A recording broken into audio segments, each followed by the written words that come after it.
హైదరాబాద్ బంజారా భవన్ లో నిర్వహిస్తున్న సంత్ శ్రీ సేవలాల్ మహారాజ్ జయంతి వేడుకలకు సీఎం రేవంత్ రెడ్డి హాజరయ్యారు. ఇప్పుడు సీఎం రేవంత్ రెడ్డి మాట్లాడుతున్నారు. ఇప్పుడు లైవ్ చూద్దాం. కంప్లీట్ గా సోలార్ ద్వారా మీకు కరెంటు ఇచ్చి మీ వ్యవసాయ పంపు సెట్లు సోలార్ పంపు సెట్లు ఇచ్చి మీరు వ్యవసాయం చేసుకోవడానికి అన్ని రకాల ప్రణాళికలను ఈరోజు సిద్ధం చేస్తున్నాం. ముఖ్యంగా పైలట్ ప్రాజెక్టు కింద ఈరోజు అచ్చంపేట శాసనసభ నియోజకవర్గాన్ని మొత్తం తీసుకున్నాం. 40,000 వ్యవసాయ పంపు సెట్లు ఈరోజు సోలార్ పంపు సెట్లు అక్కడ ఉండే రైతాంగానికి ఇవ్వదలుచుకున్నాం. ప్రధానంగా అందులో గిరిజనులకే అత్యధికంగా ఉపయోగం ఉన్నది. అందుకే ఈనాడు మీ సంక్షేమం కోసం, మీ అభివృద్ధి కోసం, మీ భవిష్యత్ ప్రణాళికల కోసం ఈ రాష్ట్ర ప్రభుత్వం పనిచేస్తున్నది. ఇదే కాదు, ఈరోజు మీరు ఆలోచన చెయ్యండి.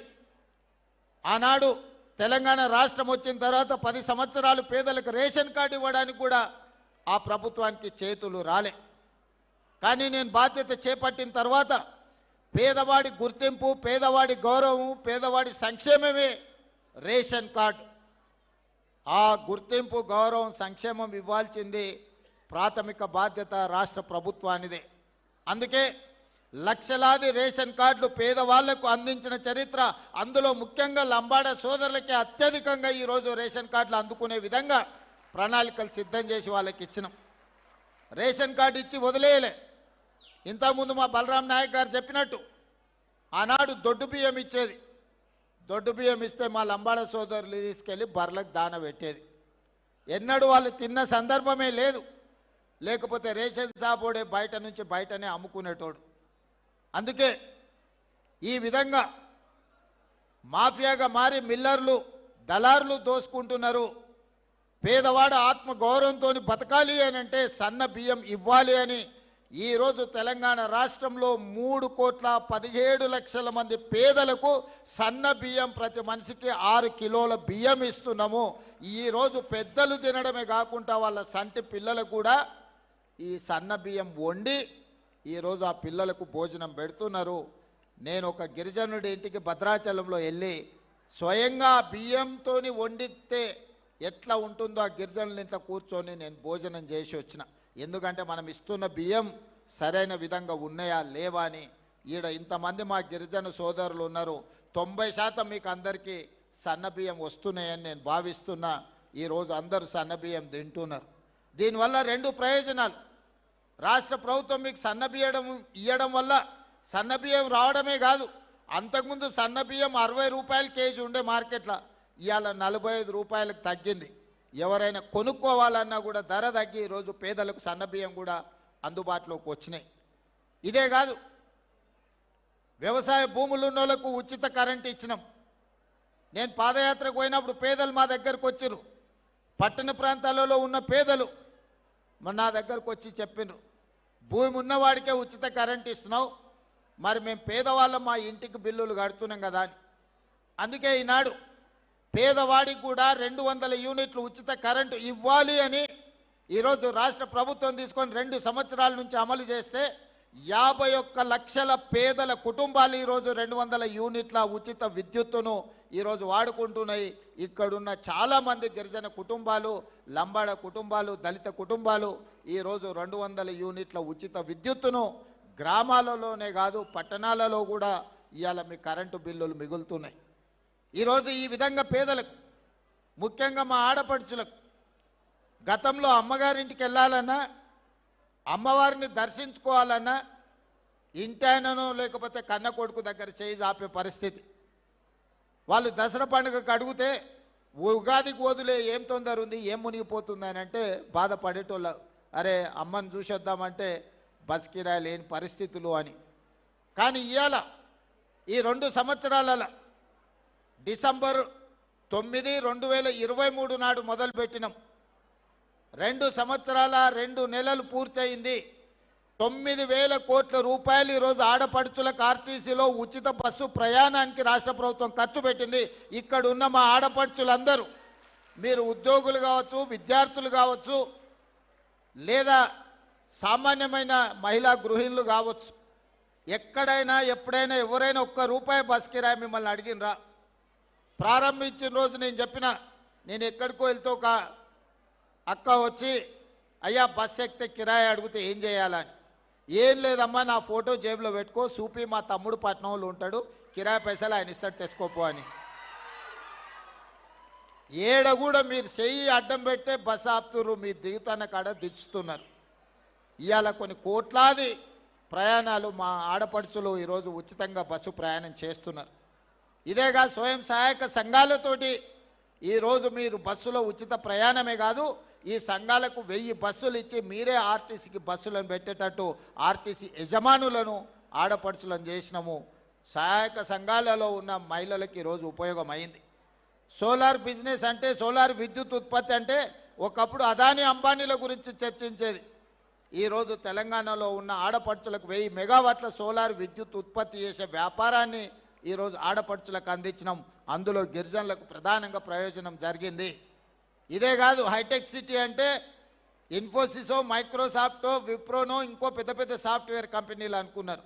కానీ ఆ పక్కనే 3.5 ఎకరాలు 1000 కోట్ల రూపాయల విలువైన భూమి ఈరోజు మహిళా సంఘాలకిచ్చి ఇందిరా మహిళా శక్తి బజార్ అని చెప్పి ఈరోజు పెద్ద పెద్ద సంస్థలు అక్కడికి వచ్చి వాళ్ళు ఉత్పత్తి చేసే వస్తువులను కొనుక్కోవడానికి ఈరోజు మహిళలకు అందుబాటులోకి తీసుకొచ్చినాం.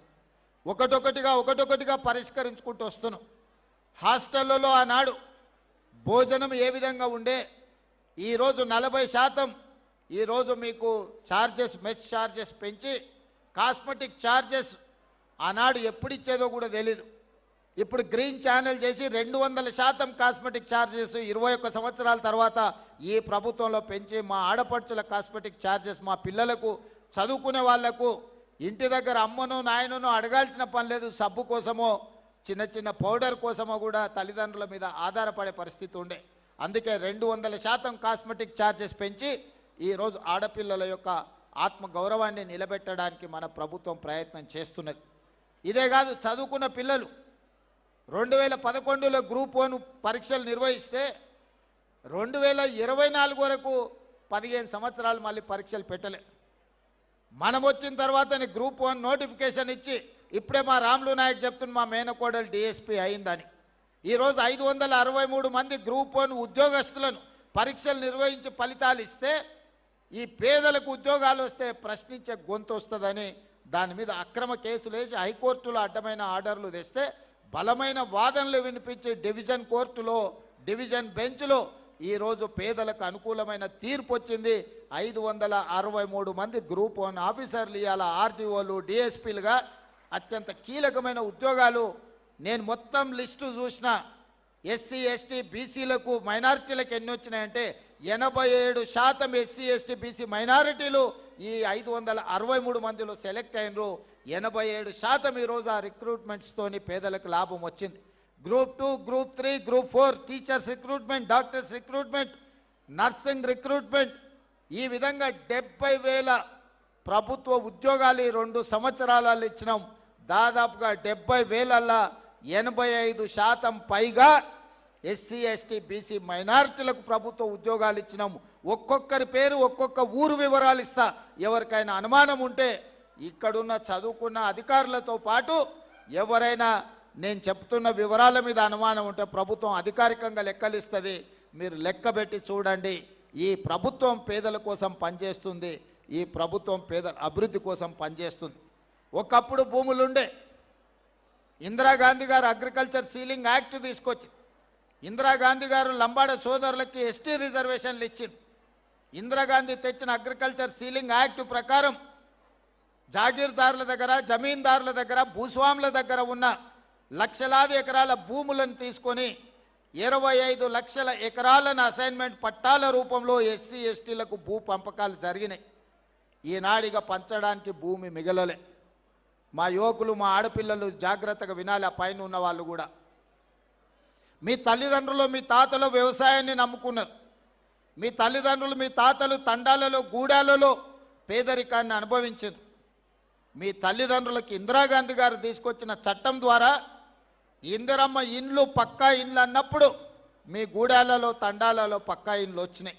మీకు భూమి లేదన్నప్పుడు, ఆత్మగౌరవం లేదనుకున్నప్పుడు అసైన్మెంట్ పట్టాల రూపంలో మీకు భూములు ఇచ్చి మీ ఆత్మగౌరవాన్ని ఇందిరాగాంధీ గారిని నిలబెట్టినరు.